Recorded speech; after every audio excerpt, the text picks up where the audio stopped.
اور ہمارے آزاد کردہ غلام کے بیٹے. تو یہ میرے پاس 3 دلیلیں ہیں کہ اگر یہ خونی رشتہ دار ہوتے تو نہ رسول غلام زادہ کہتا, نہ علی غلام زادہ کہتا, نہ شہزادی غلام زادہ کہتی. یہ ہاشمیوں کے رشتہ دار نہیں تھے, یہ نسل امیہ میں سے تھے. بات یہاں تک پہنچ گئی آپ کے ذہن میں؟ اب امیہ کی نسل سے میں نے آپ کی حاکم شام تک تاریخ آپ کو پوری سنا دی. حاکم شام آیا, حاکم شام کے بعد یزید آیا, 3 سال 4 ماہ یزید کی حکومت کا دور رہا. یزید کے بعد اب تخت پہ کون آ گیا؟ مروان بن حکم, جس کو رسول نے باپ سمیت مدینے سے نکالا تھا. مروان بن حکم کے بعد اس کا بیٹا عبد الملک بن مروان آ گیا. عبد الملک بن مروان کے بعد ولید بن عبد الملک, ولید بن عبد الملک کے بعد ہشام بن عبد الملک, ہشام بن عبد الملک کے بعد سلمان بن عبد الملک, سلمان بن عبد الملک کے بعد یزید بن عبد الملک, یزید بن عبد الملک کے بعد عمر ابن عبد العزیز آیا, جس نے فدق اولاد فاطمہ کو واپس کیا تھا. ہم صرف گندے کردار نہیں بتائیں گے, اگر کسی نے اچھا بھی کیا ہے. اس نے فدق اولاد محمد کو واپس کیا.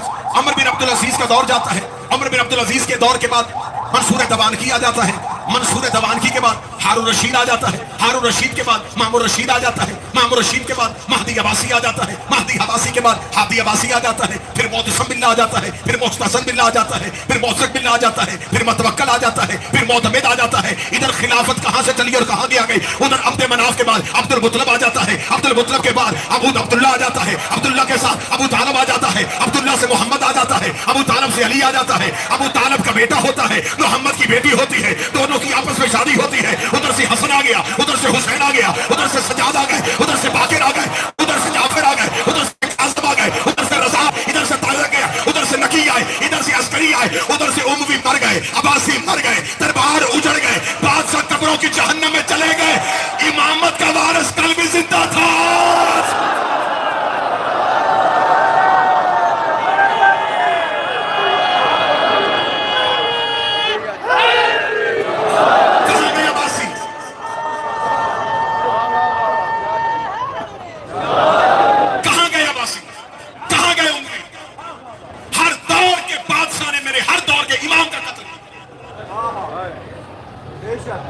قاتل نہ یہودی تھے,